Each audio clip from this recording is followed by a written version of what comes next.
बोलिए आनंद कंद भगवान की जय।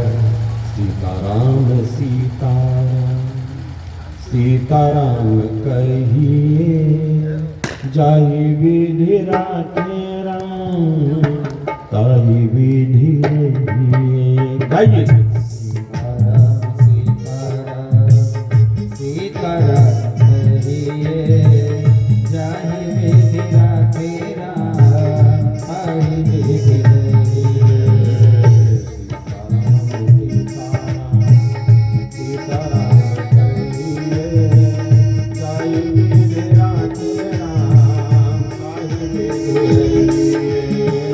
सीताराम सीताराम सीताराम कहिए, जाहि विधि राखे राम, ताहि विधि रहिए।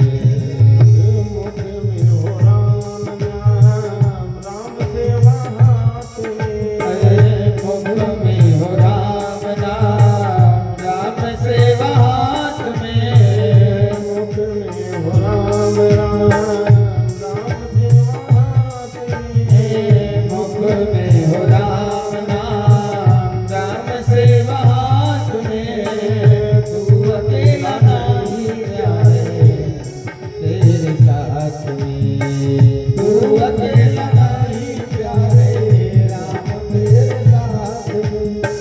विधि का विधान जान, विधि का विधान जान, हानि लाभ कहिए।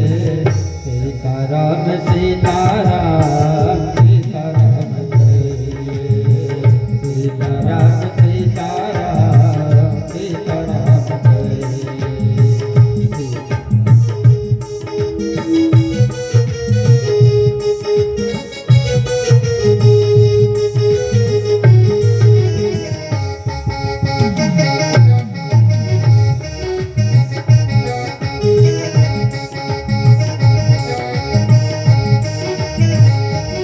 बोले आनंद कंद भगवान की जय हो। उमापति महादेव की जय हो। पवन सुत हनुमान की जय हो। सियावर रामचंद्र भगवान की जय हो। बोलिए गोस्वामी बाबा तुलसीदास जी महाराज की जय हो। समस्त देवी देवताओं की जय हो। एक बार हाथ उठा करके तेजी से जयकारा कि आसपास लग सके। यहाँ कथा पांडाल में आप लोग बैठे हैं। बोलिए हनुमंत लाल महाराज की जय हो। जय जय सीताराम। परम नियंता परमात्मा की असीम अनुकंपा, अनंत कोटि ब्रह्मांड नायक परम ऐश्वर्य से युक्त भगवान राम की जो ये कथा हो रही है, इसमें अब राम सीता से जुड़ गए। सीताराम और सीताराम का मंत्र तो एक जगह नहीं होना चाहिए, सीताराम तो हर जगह होना चाहिए। अब जब सीताराम हो गए हैं तो सीताराम के लिए अब संपूर्ण संसार में निकलना है, सभी जनमानस को आनंदित करना है। अब सीताराम का दर्शन सभी लोग कर सके, सीताराम की कृपा प्राप्त कर सके, इस निमित्त प्रयोजन क्या बना है कि विघ्नेश्वरी देवी ने मंथरा के शरीर में प्रवेश कर, मंथरा के शरीर से कैकेयी के शरीर में प्रवेश कर प्रयोजन बना दिए राम वनवास के। अब राम वनवास का प्रयोजन सिद्ध हो गया, क्योंकि पहले ही सुमंत्र इत्यादि ने कह दिया था कि जग मंगल भल काज विचारा, और इसीलिए वशिष्ठ जी कह रहे थे बेग विलंब न करिय नट साजु सब समाज। सुदिन सुमंगल तब ही जब राम होई जुबराज। अब ऐसी स्थिति में आप विलंब ना करिए, क्योंकि वशिष्ठ जी जानते थे कि भगवान राम को अयोध्या का राजा नहीं, वन का राजा बनना है। आज जिस समय राजा दशरथ मूर्छित अवस्था में पड़े हुए हैं, तो संदेशा राम तक पहुंचे, तो इसके लिए सुमंत्र को बुलाया है। देखिए, भगवान राम जितना सम्मान राजा दशरथ का करते हैं, उतना ही सम्मान सुमंत्र जी का करते हैं। ये घर के शिष्टाचार होते हैं। आज सुमंत्र जी को सूचना भेजनी है, सुमंत्र जी को बुलाया गया है, और सुमंत्र जी आकर के जिस समय प्रभु राम बैठे हैं और इधर सीता जी पाद सेवा कर रही हैं, उसी समय पे सुमंत्र जी आते हैं। बाहर से सूचना आती है, सुमंत्र मिलना चाहते हैं, तो भगवान राम कहते हैं कि उनको आने का कोई प्रतिबंध नहीं है, वो तो हमारे पिता के समान है।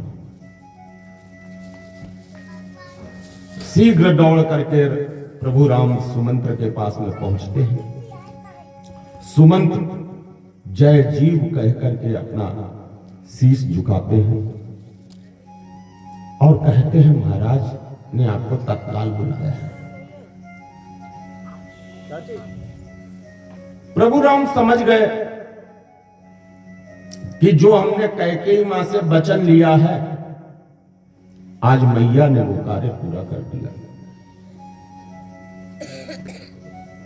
प्रभु राम सुमंत्र जी के साथ में चलते हैं। सीता जी रोकती हैं,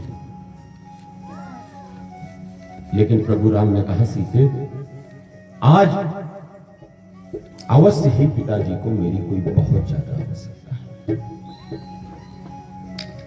सुमंत्र जी के साथ में जब राम अयोध्या के महल में पहुंचते हैं, राजा दशरथ के कक्ष की ओर, तो सूचना प्राप्त होती है कि कौशल्या माता के कक्ष में राजा दशरथ है। भगवान राम दौड़ करके उस कक्ष में जाते हैं और देखते हैं कि पिता भूमि पर पड़े हुए हैं।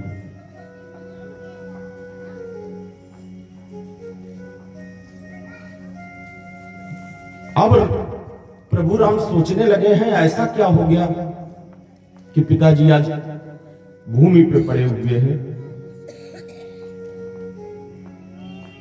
तो कौशल्या मां सिर पकड़े बैठी हैं भगवान के सम्मुख, राजा दशरथ का। सुमित्रा जी चरणों में बैठी हैं, कैकेयी मैया दूर खड़ी है। तो कैकेयी मैया से ही पूछने लगते, मैया पिताजी को क्या हो गया? तो कैकेयी कहती है, ये सब तुम्हारे ही कारण हुआ।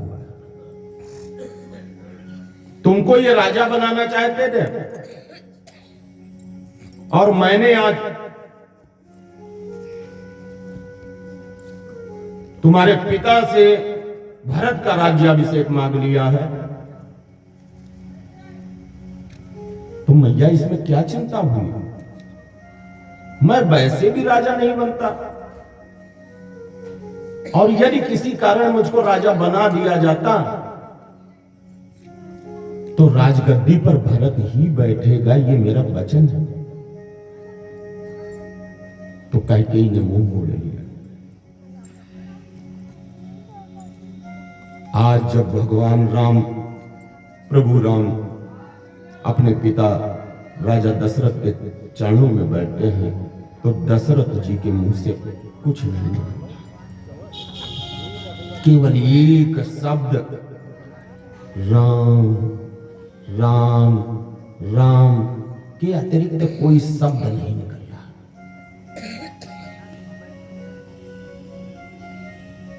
कौशल्या जी की तरफ प्रभु राम ने देखा तो कौशल्या जी ने बताया, बेटा तुम्हारी मां ने तुम्हारे लिए 14 वर्ष का वनवास मांगा है। प्रभु राम मुस्कुराने लगे। मैया इसमें चिंता की क्या बात है? आज तो छोटी मां ने हमको वन भेजने की बात कही है, तो आप चिंता ना करो, क्योंकि मैया चाहती है कि मैं केवल अयोध्या का राजा ना बनूं, मैं संपूर्ण वन समाज के हित के लिए कल्याण कार्य कर सकूं। अब राजा दशरथ कुछ बोल नहीं पा रहे।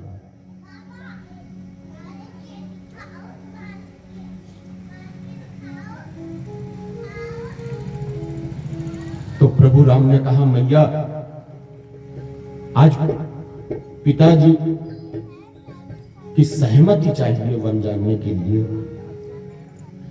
तो राजा दशरथ अपनी मूक सहमति दे देते हैं और इधर प्रभु राम आकर के अपने सारे अंग वस्त्र इत्यादि आभूषण इत्यादि सब उतार करके रख देते हैं, क्योंकि वनवास केवल राम को मिला है। क्योंकि वचन में केवल 14 वर्ष राम वनवासी, ये कहीं नहीं कहा गया है कि सीता और लक्ष्मण को भी वनवास है। तो राम ने अपने सारे आभूषण उतारे, मुकुट इत्यादि उतार करके आज संतों के स्वरूप में अपने वलकल इत्यादि को धारण कर लिए। जिस कक्ष में भगवान राम अपने वस्त्रों को आभूषणों को उतार करके वनवासी वस्त्रों को धारण कर रहे थे, अचानक उस कक्ष में सीता जी का आना हो गया। सीता ने पूछा, प्रभु ये आप क्या कर रहे हैं? तो प्रभु राम ने कहा कि तुमको अब यहां रह करके हमारे माता पिता की सेवा करनी है। कहते हैं कि एहिते अधिक धर्म नहीं दूजा, सादर सास ससुर पद पूजा। जाओ तुम अब आराम से यहां पे रहो और मेरे माता पिता की सेवा करो। तो सीता जी ने ऐसी बातें कही हैं जिनका उत्तर प्रभु राम नहीं दे पाए। सीता जी ने कहा, बताइए प्रभु, विवाह आप करके मेरे साथ ले आए हैं। विवाह के बाद 7 वचन क्या होते हैं? विवाह के बाद 7 वचन यही तो होते हैं कि जहां पति जिस स्थिति में और जिस अवस्था में रहेगा, पत्नी को उस अवस्था में रहना पड़ेगा। दूसरे वचन के रूप में आपने सुना, सतानंद जी ने क्या बताया था कि सुख दुख में तुम साथ में रहना। अब ये कौन सी बात हुई जा करके कि आप अकेले जंगल जाओ और हम यहां अयोध्या में रहें? और फिर स्वामी, ये शरीर तो आपके बिना अधूरा है। जियो बिनु देह नदी बिनु वारी, ऐसी नाथ पुरुष मिला। और हम ये नहीं कहते कि हम आपके बिना अधूरे हैं। पुरुष भी बिना नारी के अधूरा है और पुरुष बिना नारी भी अधूरी है। बच्चा शांत रहना बेटा। अब ऐसी स्थिति में हम केवल आपसे विनती करते हैं, विनती बहुत करऊं का स्वामी, करुणामय और अंतर्जामी। हे प्रभु, मैं आपसे बार बार विनती करती हूँ। और इधर भगवान राम ने आदेश दे दिया सीता को, जब जाना है कि सीता नहीं मानेंगे, तो सीता से कह दिया है कि चलो, और शीघ्र जितनी जल्दी हो सके बेगी करहु वन गमन से, जितनी जल्दी हो सके उतनी जल्दी जंगल को गमन करना है। अब तुम रुको नहीं। इधर राम और सीता अपने आभूषणों को त्याग करके मुनियों के वस्त्र को धारण करते हैं, और इधर सूचना लक्ष्मण जी को मिल जाती है। और जैसे ही लक्ष्मण जी को सूचना मिली है, समाचार जब लक्ष्मण पाए, व्याकुल बिलख बदन उठ जाए, और कंप पुलक तन नयन समीरा, और गहे चरण अति प्रेम अधीरा। आज लक्ष्मण जी ने भगवान राम के पैरों को पकड़ लिया और कहने लगे, भैया मैं आपके बिना नहीं रह सकता। रामायण में 3 प्रकार के ज्योतिर्पुंज बताए गए हैं। रामायण में 3 प्रकार के ज्योतिर्पुंज बताए गए। सबसे पहला सूर्य, दूसरा दीपक और तीसरा मणि, जिनसे प्रकाश होता है। सबसे पहला कौन सा? सूर्य, दूसरा दीपक और तीसरा मणि। और सूर्य किसको कहा गया है? भगवान राम को। मन मुस्काहि भानुकुल भानु, और राम सहज आनंद निधानु। और दीपक किसे कहा गया है? जान्यो सदा भरत कुल दीपा, बार बार मुई कहे नहीं पाए। अगर सूर्य भगवान राम है तो उस कुल के दीपक भरत जी महाराज।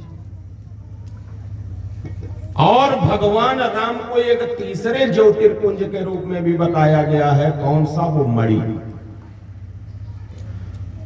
और कहा गया है कि लखन लख्यो रघुवंश मणि,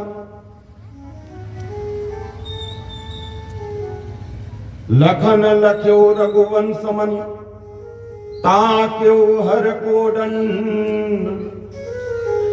कुल की गात बोली वचन चरण चापि ब्रह्मण। मणि के रूप में भगवान राम को बताया गया। रामो राजमणि सदा विजते, रामम रमेशम भजे। और लक्ष्मण जी कौन है? सर्प है, शेषनाग। लक्ष्मण जी उग्र दिखते तो हैं।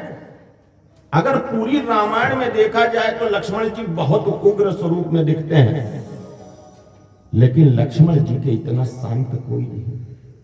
क्योंकि आप सोचो, अगर लक्ष्मण जी शांत ना होते तो जिनके ऊपर पृथ्वी रुकी हुई है उस पृथ्वी का क्या हाल होता।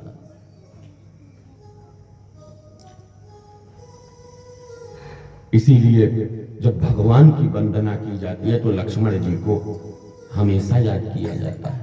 शांताकारम भुजंग सैनम। जिन शेषनाग के ऊपर भगवान विश्राम करते हैं वो बिस्तर हिलना नहीं चाहिए। इस चीज का लक्ष्मण जी विशेष ध्यान रखते हैं। आराम में कोई व्यवधान नहीं होना चाहिए। इस चीज का लक्ष्मण जी बहुत ध्यान रखते हैं। अब लक्ष्मण जी महाराज बार बार जब जिद करते हैं और लक्ष्मण जी ने यह कह दिया है कि मेरी मैया ने यह आदेश दिया है कि तुमको राम के साथ जरूर जाना है, और मैया ने यह भी कह दिया है कि अयोध्या तुम्हारी वही है जहां राम का निवास है। तुम ये मत समझना कि तुम अगर राम को छोड़ करके अयोध्या में रुक गए तो तुम ये सोचना कि हम अयोध्या में वास कर रहे हैं, क्योंकि अयोध्या कहां है? अवध जहाँ अरे अवध जाता राम निवास और ताई दिवस जहाँ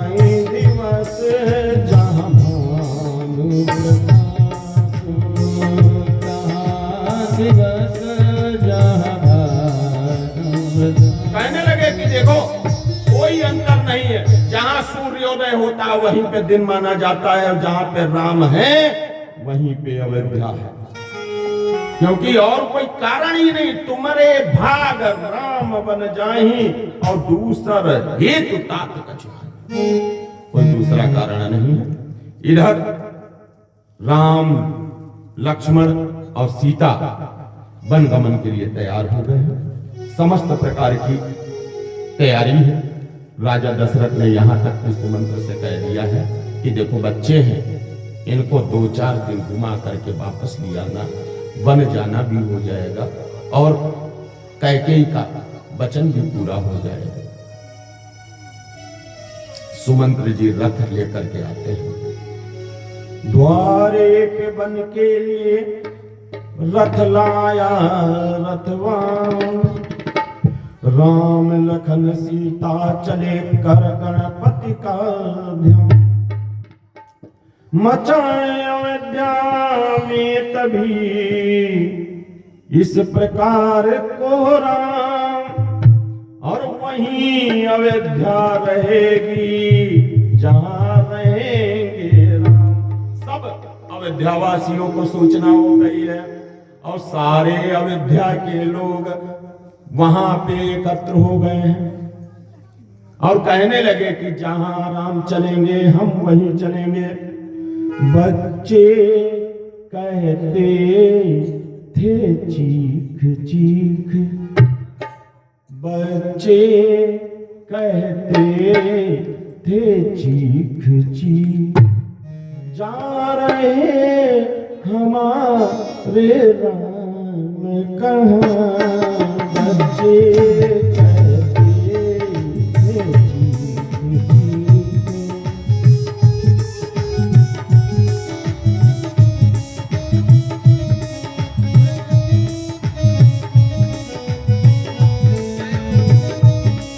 बच्चे कहते थे चीख चीख, जा रहे हमारे राम कहाँ, रे माथों को ठोक ठोक, बूढ़े माथों को ठोक ठोक, कहते थे अब आराम कर। बूढ़े माथों को टोक टोक, कहते थे अब आराम कहाँ।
समस्त प्रकार से आज सुमंत्र जी ने जिस समय रथ में बिठा लिया है और समस्त प्रकार से आज वहां पे जाचक दान मान संतोषे मीत पुनीत प्रेम परितोषे।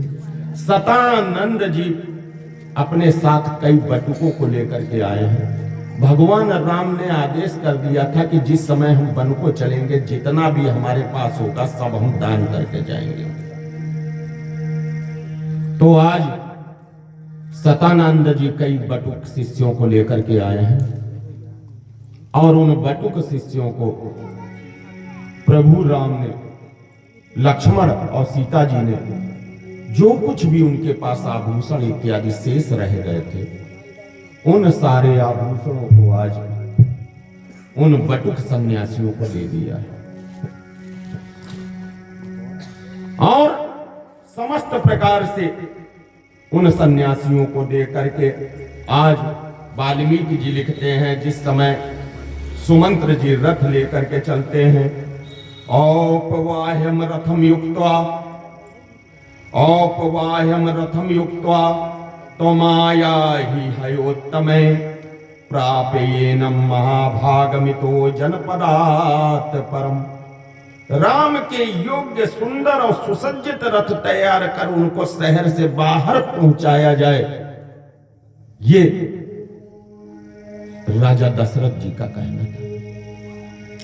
तो सुमंत्र जी ने रथ को बहुत सुंदर तैयार किया है और रथ की सुंदरता का वर्णन वाल्मीकि रामायण में मिलता है।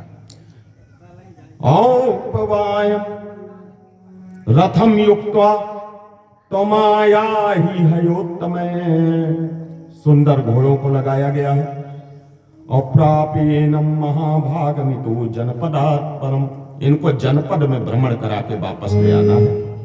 यह राजा दशरथ का आदेश है।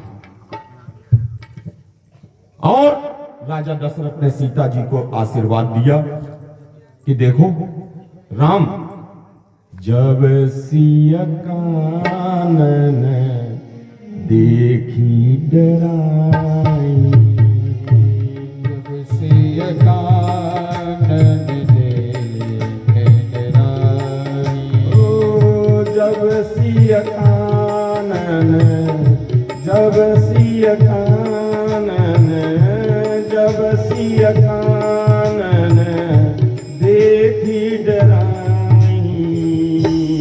और क्या कहा है? जब सीता जी को डर लगने लगे जंगल देख करके, राजा दशरथ ने राम से कहा कहो मोरी सिखे अवसर पाई, कहो मोरी सिखे अवसर पाई। जब सिया कानन देखी डराई, जब सिया कानन देखी डराई। और सीता जी है कैसी? सीता जी का स्वभाव कैसा है राजा दशरथ जानते हैं। चित्र लिखित कपि देखी डराई। ये सीता जी चित्र में बना हुआ बंदर भी अगर देख लेती है तो डर जाती हैं। ये सुकोमल सीता वन में कैसे रह पाएगी? आज बहुत प्रकार से राजा दशरथ ने समझाया और यहां तक कि कह दिया है कि देखो कभी मेरे यहाँ रहना, कभी अपने पिता के यहाँ चली जाना। पितु ग्रह कबहू कबहू ससुरा, पितु ग्रह कबहू कबहू ससुरारी, पितु ग्रह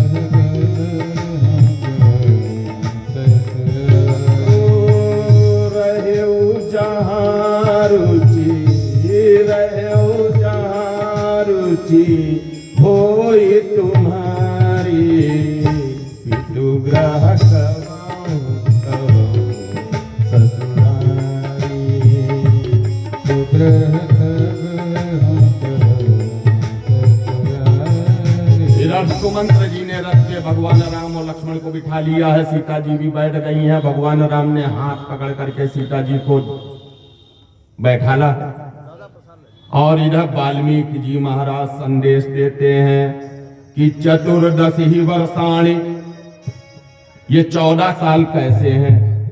चतुर्दशी वर्षाणि वष्टव्यानि वने त्वया तानि प्रमितव्यानि येनि देव्या प्रचोदिता। कहने लगे कि सुमंत्र मात्र 14 दिन जंगल घुमा के लिए आना, 14 बरस का एक एक समय व्यतीत हो जाएगा। आज कैकेयी की मनोभावना सक्रिय रूप धारण कर रही है और इधर चढ़े रथ सिया सहित दो भाई चले हृदय अवधि सिरुनाई। जहां राम तहां सब समाजू, बिनु रघुवीर अवध नहीं काजू। जहां राम तहां राज समाजू, जितनी अयोध्या नगरी है सभी लोग चल दिए हैं। और कौन कौन गए हैं और कौन कौन नहीं गए हैं? सभी पूरी अयोध्या नगरी, लेकिन 2 लोगों को छोड़ दिया गया है, बालक वृद्ध विहायिता। बालक वृद्ध विहायी ग्रह लगे लोग सब साथ, तमसा तीर निवास की प्रथम दिवस रघुनाथ। कहने लगे कि एक तो बालक नहीं गए और एक वृद्ध नहीं गए। विद्वानों का मत है कि एक बालक का मतलब अज्ञानी नहीं गए और जिनके मन कछु क्षोभ रहा और वृद्ध मतलब बहुत ज्ञानी नहीं गए, जिनको ये लगता है कि ये सब नाटक हो रहा है। बालक वृद्ध विहाई ग्रह लगे लोग सब साथ। भगवान को देखो, समस्त प्रकार से पाने के लिए आपको कैसा होना चाहिए? न अज्ञानी होना चाहिए, न परम ज्ञानी होना चाहिए। होना कैसा चाहिए? जो दशरथ की राजसभा के लोग जा रहे हैं वो कैसे हैं? भक्ति युक्त। व्यक्ति के मन में भक्ति होनी चाहिए, भगवान अपने साथ में ले लेते हैं। अब तमसा तीर जब रथ आया है तो भगवान राम ने सोचा कि अगर ये सारे अयोध्यावासी हमारे साथ में जाएंगे तो वन की यात्रा अब आगे सुचारू रूप से पूर्ण नहीं हो पाएगी। सीता जी से प्रार्थना की कि सीता जी कुछ ऐसा करिए कि इन लोगों को कुछ विश्राम मिले, कुछ आराम मिले। तो सीता जी ने कहा कि आप चिंता ना करें, मैं योग माया को आमंत्रित करके इनको भयंकर नींद में सुला दे रही हूं। सीता मैया ने उसी समय योग माया को आमंत्रित किया है। योग माया को आदेश दिया है कि जितने भी ये राज दरबार के लोग आए हैं इनको यहीं पे सुसुप्तावस्था में नींद में सुला दो। भगवान राम प्रतीक्षा कर रहे हैं, लेकिन आधी रात बीत गई, कोई सोया ही नहीं, जितने भी साथ में गए। जब कोई सोया ही नहीं तो भगवान राम ने सीता से कहा कि योग माया ने अपना प्रभाव नहीं दिखाया कि अभी तक तो कोई सोया ही नहीं। तो सीता जी ने जब योग माया को बुलाया तो योग माया से पूछा, क्यों तुमने आज अपना कार्य नहीं किया? तो योग माया ने कहा, मैया हम ये नहीं समझ पा रहे इनको सुलाना है या कतई सुला देना है। आपने ये नहीं बताया कि इनको सुलाना है थोड़ी देर के लिए या कतई सुला देना है। तो सीता जी ने कहा कि कतई नहीं सुलाना है, थोड़ी देर के लिए ये विस्मृत हो जाए, सो जाए, और ऐसी स्थिति में आप ऐसा कार्य करो। तो आज योग माया ने लोग सोग श्रम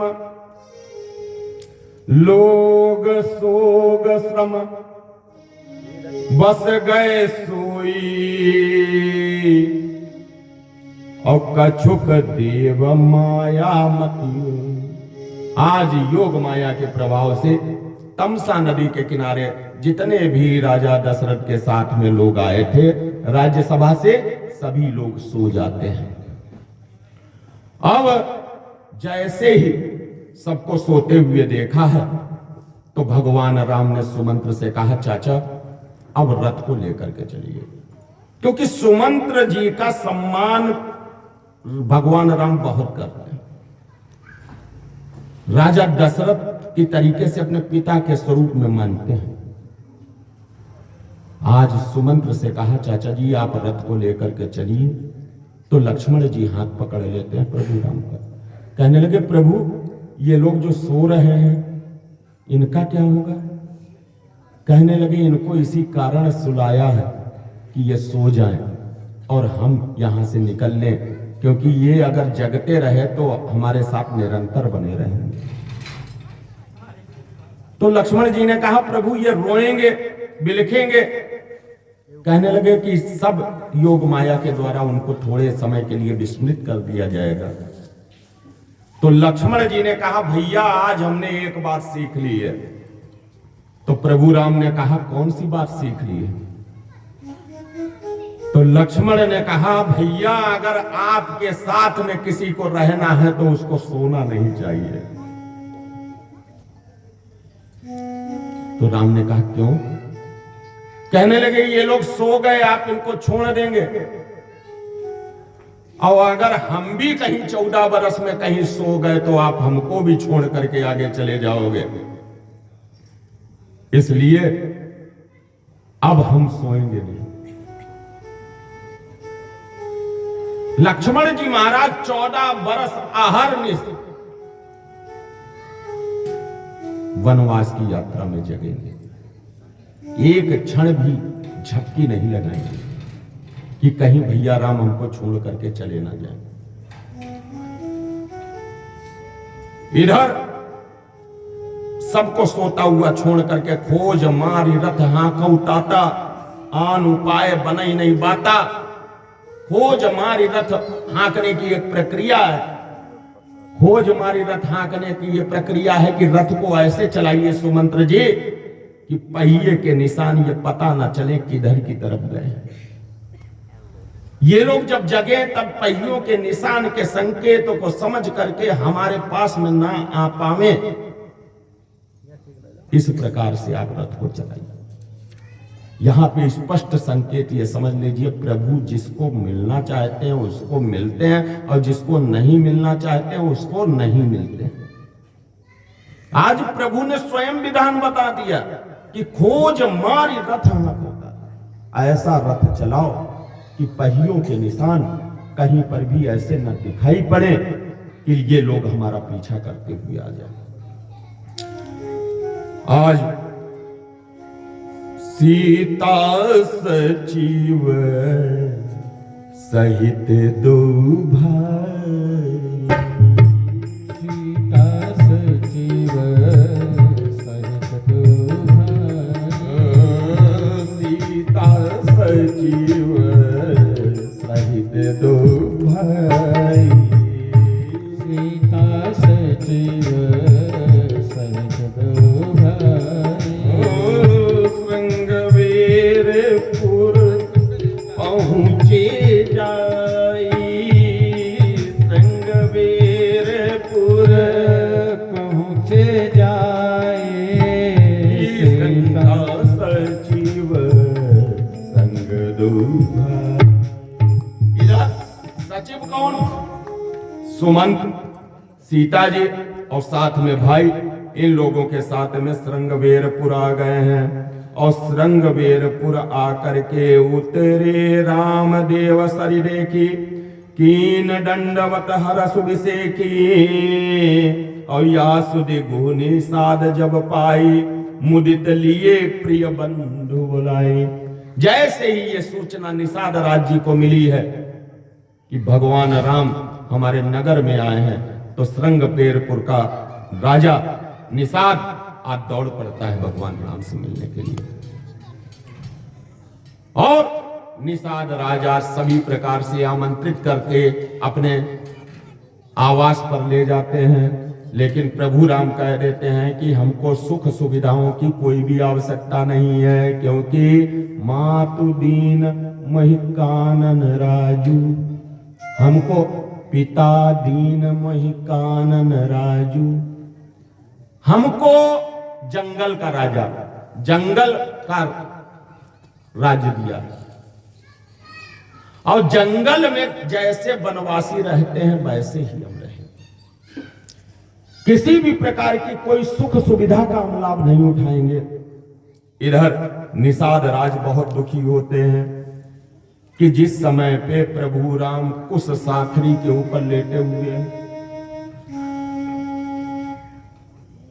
जैसे ही निषाद राज ने देखा है तो निषाद राज के मन में वही मोह भ्रम संशय, निषाद राज सोचने लगते हैं कि ये कैसे प्रभु हैं, जिनके पिता राजा दशरथ हैं और जिनके ससुर राजा जनक हैं, आज उनको जमीन के ऊपर कुश के ऊपर लेटना पड़ रहा है। जब निषाद राज के मन के अंदर के इस प्रकार के वेग दुख को देखा है कि पिता जनक जग विदित प्रभाऊ, ससुर सुरेश सखा रघुराऊ, ये सीता जिनके पति स्वयं राम है और पिता जनक भी दे हैं और ससुर चक्रवर्ती राजा दशरथ, ऐसे स्त्री को आज जमीन पे लेटना पड़ रहा है, तो ये दुर्भाग्य नहीं तो और क्या है। निषाद राज को दुखी देख करके जैसे ही लक्ष्मण जी ने देखा है, तो यहाँ पे लक्ष्मण जी ने निषाद राज जी को प्रभु राम का ज्ञान दिया है, जिसको यहाँ पर लक्ष्मण और निषाद के संवाद को लक्ष्मण गीता के नाम से जाना जाता है। किस नाम से जाना जाता है? लक्ष्मण गीता के नाम से जाना जाता है।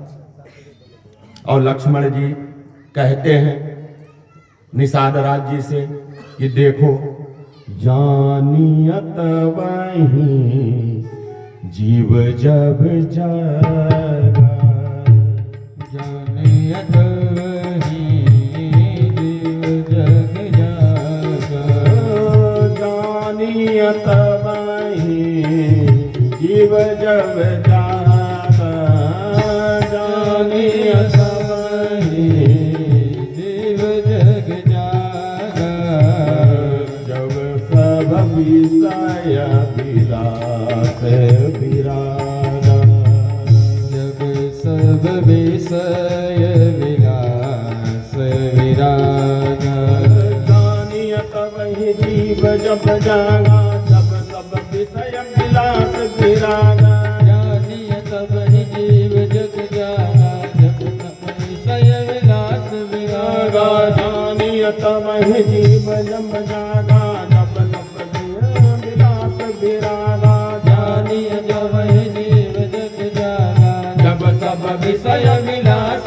विरागा, जानियत वही जीव जब जागा, जानियत वही जीव जब जागा, जब सब विषय विलास विरागा, जब सब विषय विलास विरागा।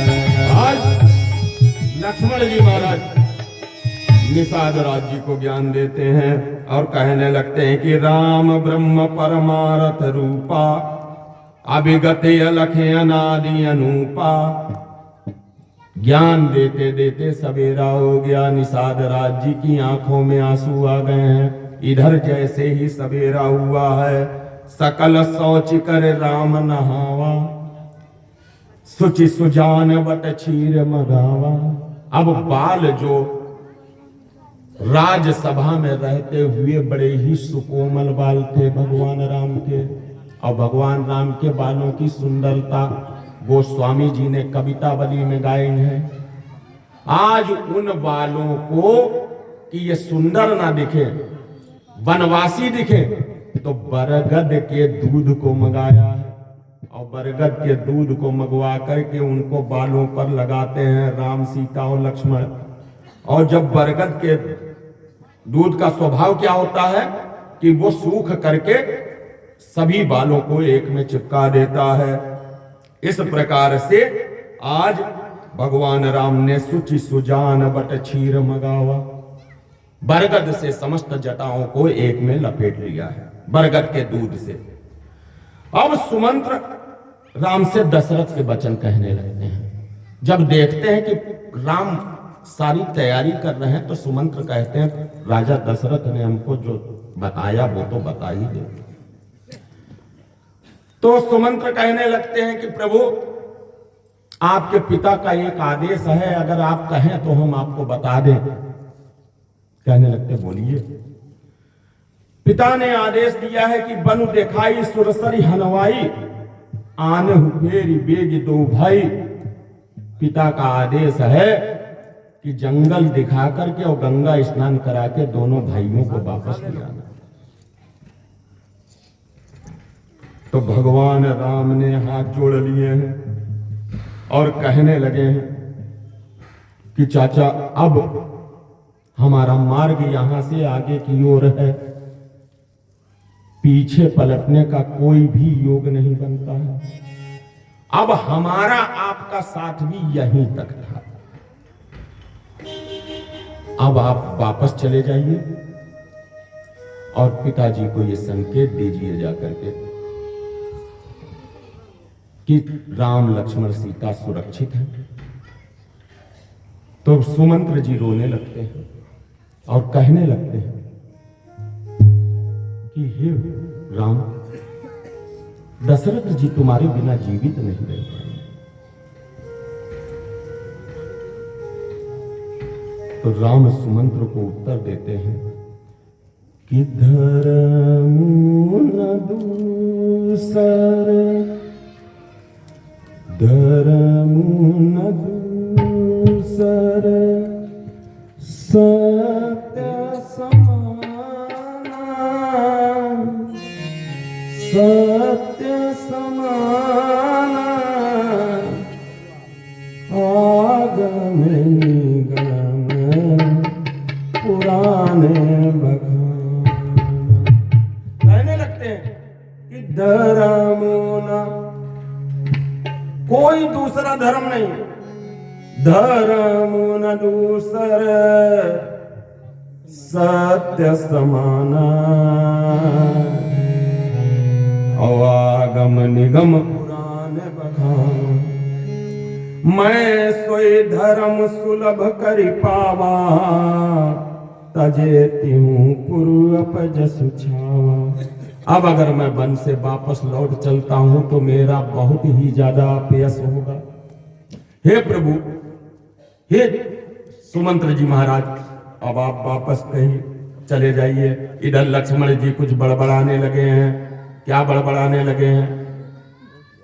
कुछ भी कहा हो, गोस्वामी जी ने कुछ कहा नहीं, लेकिन ये लक्ष्मण जी ने ये जरूर कहा होगा, तब तो कैकेयी माता के बातों में आ गए। पुनि कछु लखन, सुमंत्र से कहने लगे, लक्ष्मण जी ने कहा कि पिताजी को बता देना, तब तो माता जी की बातों में आ गए। पुनि कछु लखन कही कटुबानी। और भगवान राम ने रोक दिया है, कहने लगे ऐसा मत करो लक्ष्मण, प्रभु बर जे बड़े अनुचित जनी, प्रभु बर जे बड़ अनुचित जनी। पुनि कछु लखन, पुनि कछु लखन कही कटुबानी, प्रभु बर जे बड़े अनुचित जनी, प्रभु बर जे बड़ अनुचित जनी। लखन कही कछु अनुचित वाणी, प्रभु बर जे बड़े अनुचित वाणी। लखन कही कछु अनुचित वाणी, प्रभु बर जे बड़ अनुचित वाणी। पुनि कछु लखन कही कछु वाणी, प्रभु बर जे बड़े अनुचित वाणी। पुनि कछु लखन कही कछु वाणी, प्रभु बड़ अनुचित वाणी। धर्म न दूसर, सत्य समाना, धर्म न दूसर, सरसत समाना।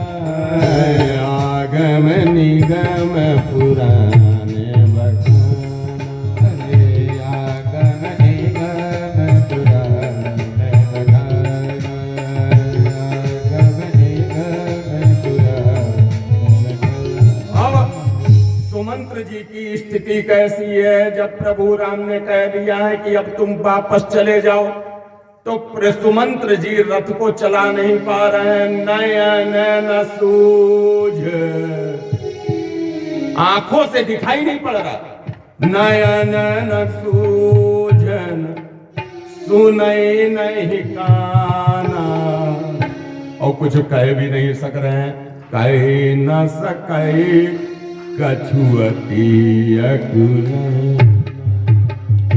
नयन सूझे नयन सूझे नयन सूझे सकै नहीं गाना। कही न सकै कछुए बड़े बस राम सुमंत्र पठाए। बड़े बस राम सुमंत्र पठाए। और बार बार कह रहे हैं कि बड़े बस राम सुमंत्र पठाए। सुरसर तीर आप तब आए। बड़े बस राम सुमंत्र पठाए। सुरसर तीर राम तब आए। सुरसर तीर राम तब आए। सुरसर तीर राम तब आए।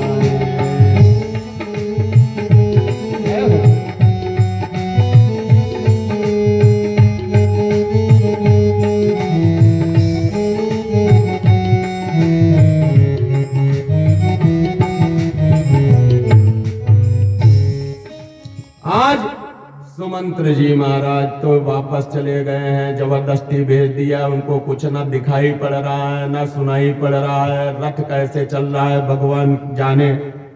वापस अयोध्या नगरी को जाते हुए सोच रहे हैं कि हम राजा दशरथ को क्या जवाब देंगे। इधर भगवान राम गंगा जी के किनारे आ गए हैं। गोस्वामी जी महाराज कहते हैं मागी नावना केवट आना। यहां पे बहुत ध्यान से सुनना। मागी नावना। अभी आप ये बताओ कि भगवान राम ने नाव मांगी या नहीं मांगी? आप बताओ। हाँ? चलिए, हमारे सर्वे जी ने कहा नहीं मांगी। मांगी कौन कौन लोग कह रहे हैं? अब देखो यहां पे गोस्वामी जी के शब्दों का कमाल। मांगी नाव, भगवान राम ने तो नाव मांगी। मांगी नाव न केवट आना, लेकिन केवट नहीं आ रहा। अब दूसरी तरफ मांगी नाव न, भगवान राम ने नाव मांगी भी नहीं, लेकिन केवट आना, लेकिन केवट जबरदस्ती आया। काहे तुम्हारे मरम मैं जाना। कही तुम्हारे मरम मैं जाना। ओ मांगी नाव केवट आना। मांगी नाव केवट आना। कही तुम्हारे मरम मैं जाना। कही तुम्हारे मरम मैं जाना।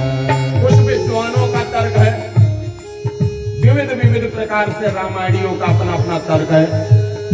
कुछ विद्वान कहते हैं कि प्रभु राम जब गंगा जी के किनारे पहुंचे हैं तो देख रहे हैं तो उन्होंने नाव के लिए किसी को बुलाया नहीं, लेकिन केवट भगवान राम के चरणों में आ गया।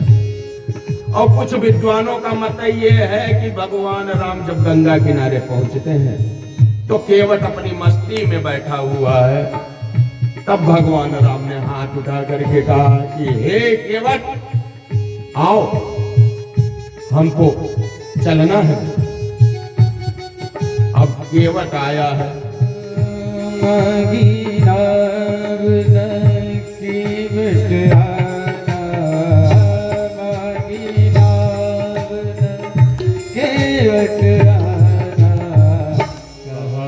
तुम्हारे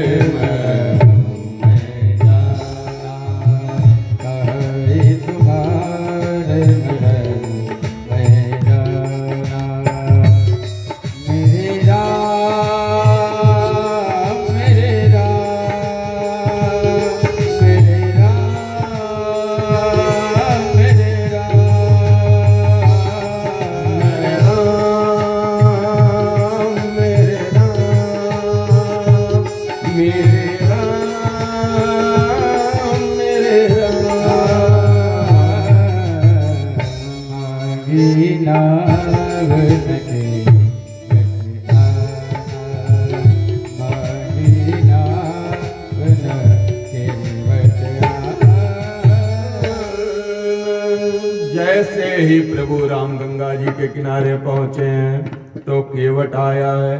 केवट से कहने लगे, क्या हमको गंगा जी के पार लेकर के चलोगे? और यहाँ तक कि गोस्वामी जी ने कहा है, काहे तुम्हारे मरम में जाना।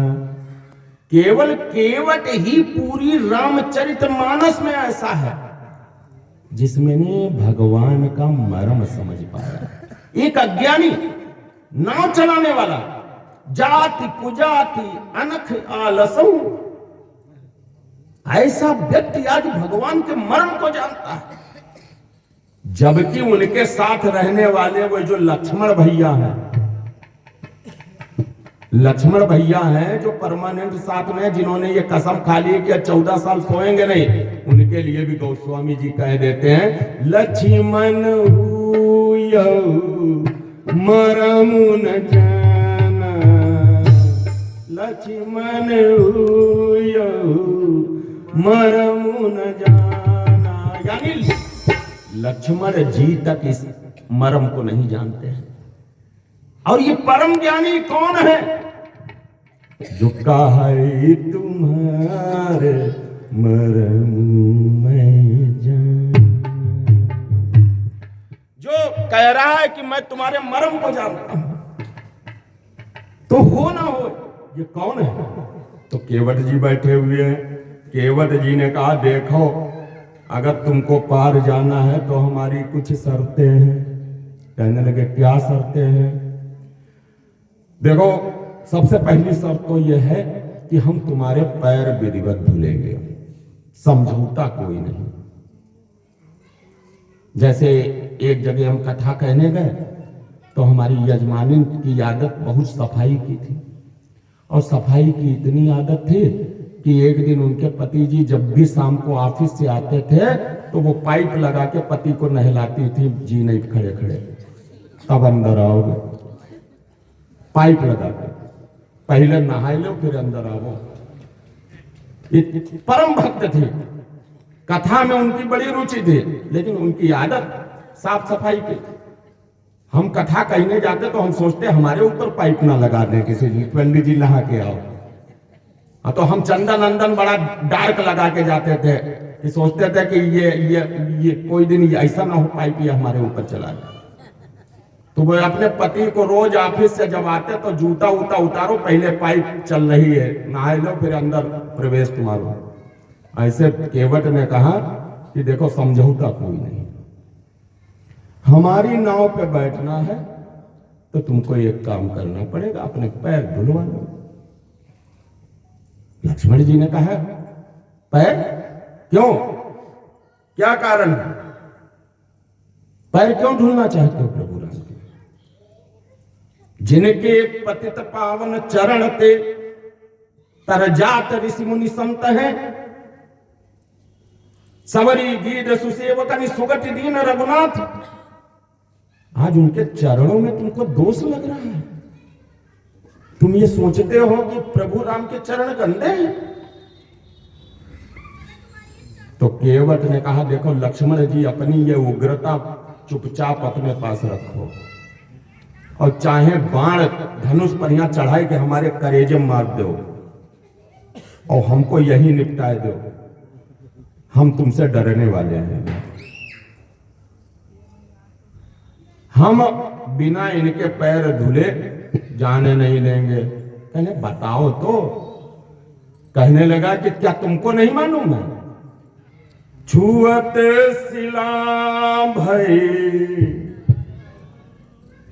छुअत सिला भई, और नारी सुहारी, और पाहन ते न काटे करीना,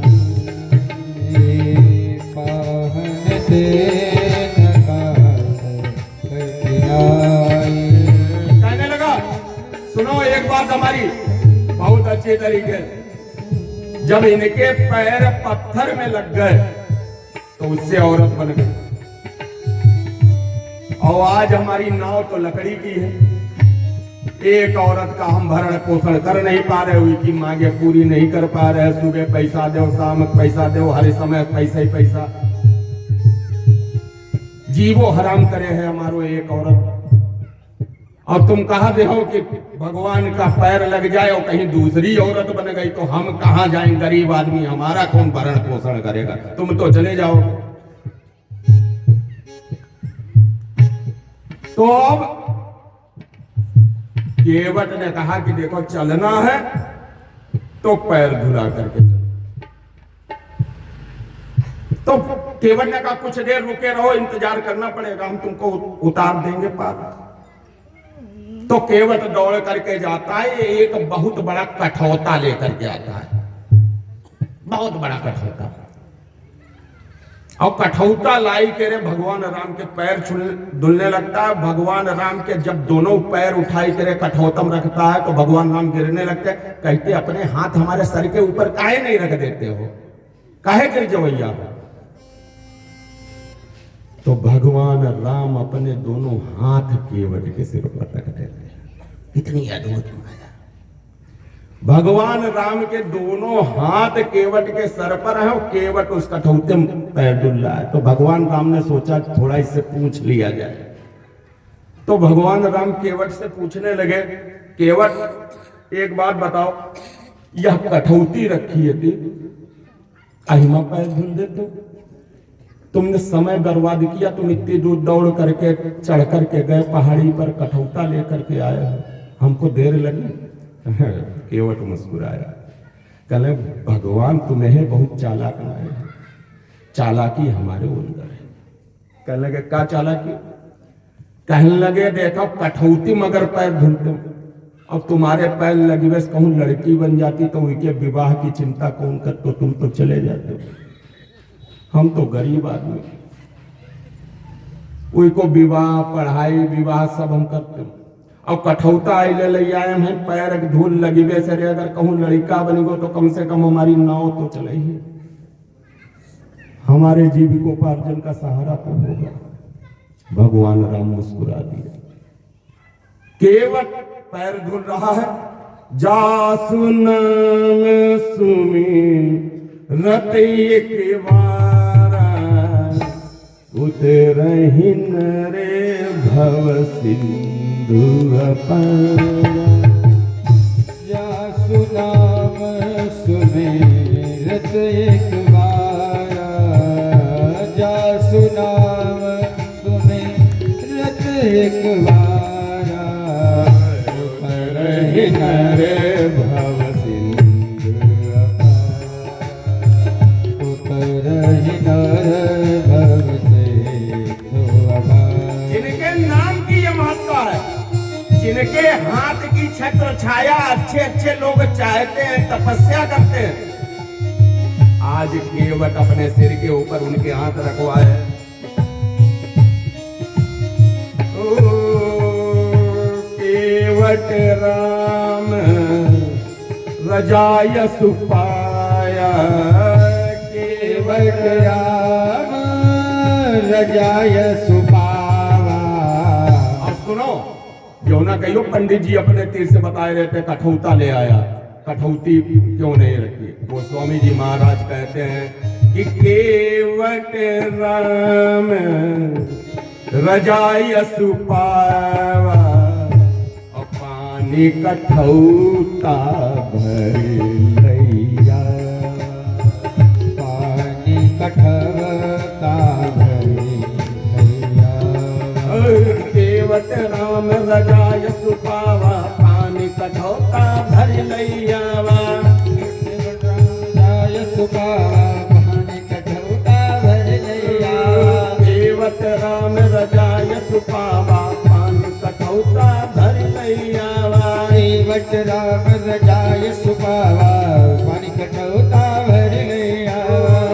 जासु नाम सुमिरत एक बार, जासु नाम सुमिरत एक बार।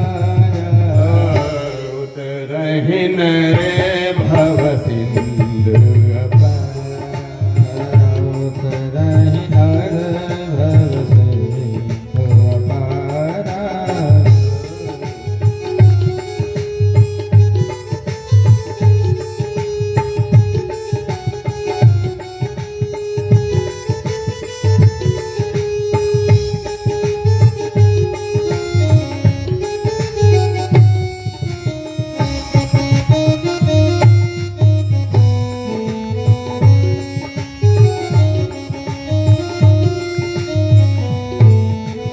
आज केवट ने भगवान के पैर धुले हैं कि न हारा है इश्क और न दुनिया थकी है, और दिया जल रहा है हवा चल रही है। तेरे प्यार का आसरा चाहता हूँ, वफा कर रहा हूँ, वफा चाहता हूँ, वफा कर रहा हूँ, वफा चाहता हूँ। चरागों के बदले, चरागों के बदले मकान जल रहे हैं,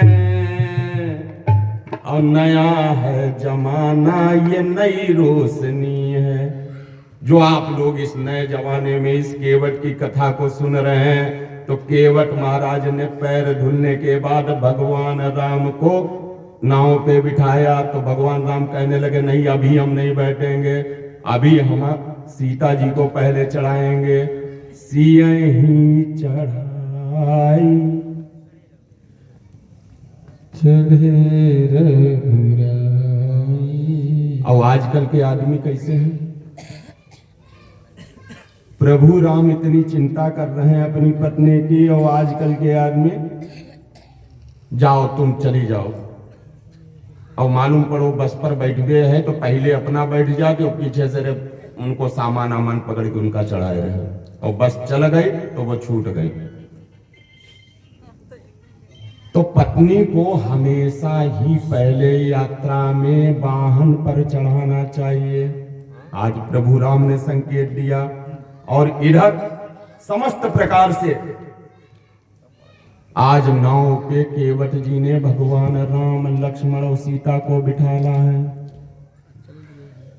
यही सब ग्रंथ कहते हैं, यही सब वेद कहते हैं, यही सब ग्रंथ कहते हैं, यही सब वेद कहते हैं, यही सब ग्रंथ कहते हैं, यही सब वेद कहते हैं।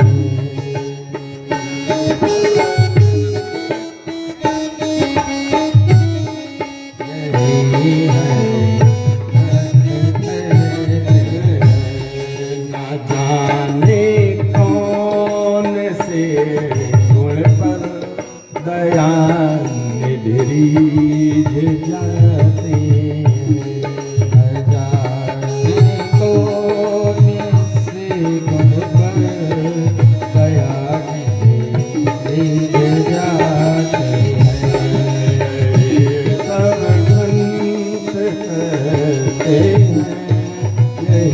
सब वेद कहते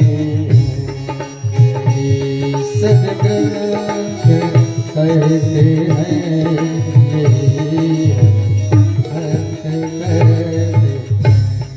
आज पता नहीं कौन सा आपका ऐसा गुण भगवान को प्रसन्न कर दे, कोई कुछ नहीं जान सकता। केवट की स्थिति को देखिए कि केवट के अंदर क्या था, न जाति थी, न ज्ञान था, न रूप था, न पैसा था, न भोग सामग्री थी, लेकिन प्रभु दोनों हाथ उसके सिर पर रख करके खड़े हो जाते हैं।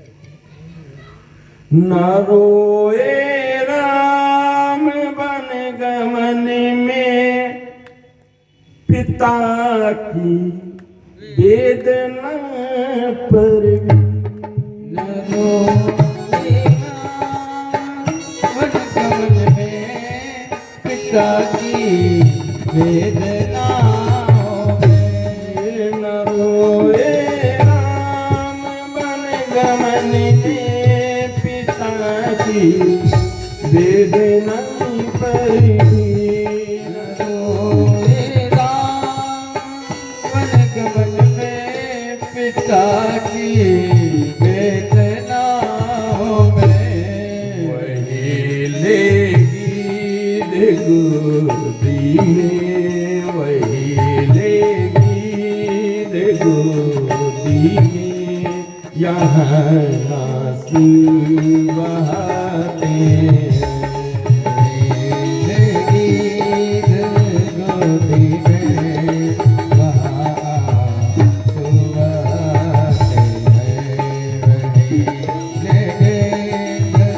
गोदी में वही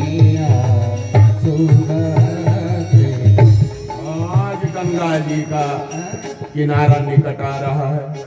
राम और लक्ष्मण सीता को बैठा ले हुए केवट बढ़िया बढ़िया सुंदर सुंदर भजन सुनाता हुआ भगवान राम लक्ष्मण को ले जा रहा है।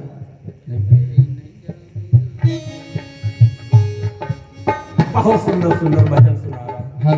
हेलो हेलो सभी लोग बोलिएगा एक साथ में। राम जी जो है, सीता मैया है, साथ में लक्ष्मण जी हैं, और गंगा जी में जो है वो नाव चल रही है, और इधर केवट क्या गुनगुना रहा है।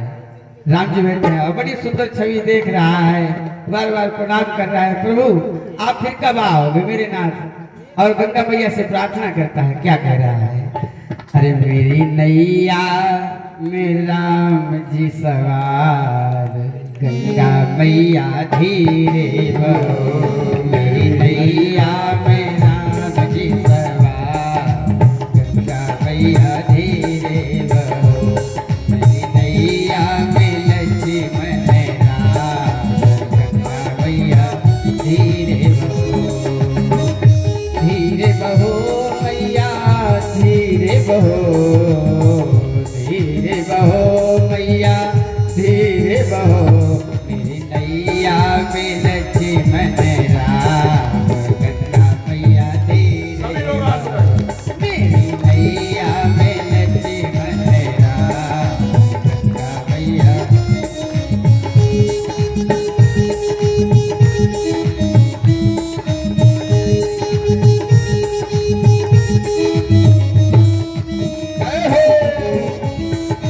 हरि बोल।